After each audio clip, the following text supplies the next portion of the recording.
O'tgan videoda netto va brutto tushunchasi va soliq miqdorlari haqida qisqacha gaplashgan edik. Endi keling yana Germaniya misolida aynan o'sha soliqlar nima uchun to'lanadi va uni muhojirlarga qanaqa foydali tomonlari bor, o'sha haqida qisqacha tushuntirib o'taman.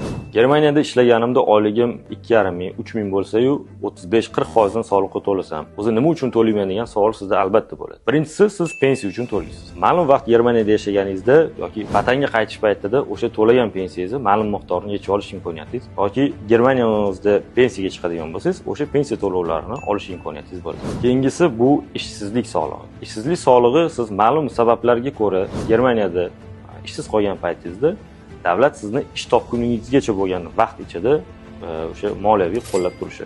Ya'ni bu o'sha ishsizlik solig'iga to'lagan pul. Keyingisi bu ijtimoiy yordam yoki tekin yoki arzon tibbiyot. Xudo ko'rsatmasin, soliq bilan qanaqadir muammolar bo'ladigan bo'lsa yoki shoshilinch tez yordam kerak bo'ladigan bo'lsa, o'sha Germaniyadagi shifoxonalarda sizga ko'rsatiladigan tekin yoki arzon tibbiyot yordamlari bo'ladi.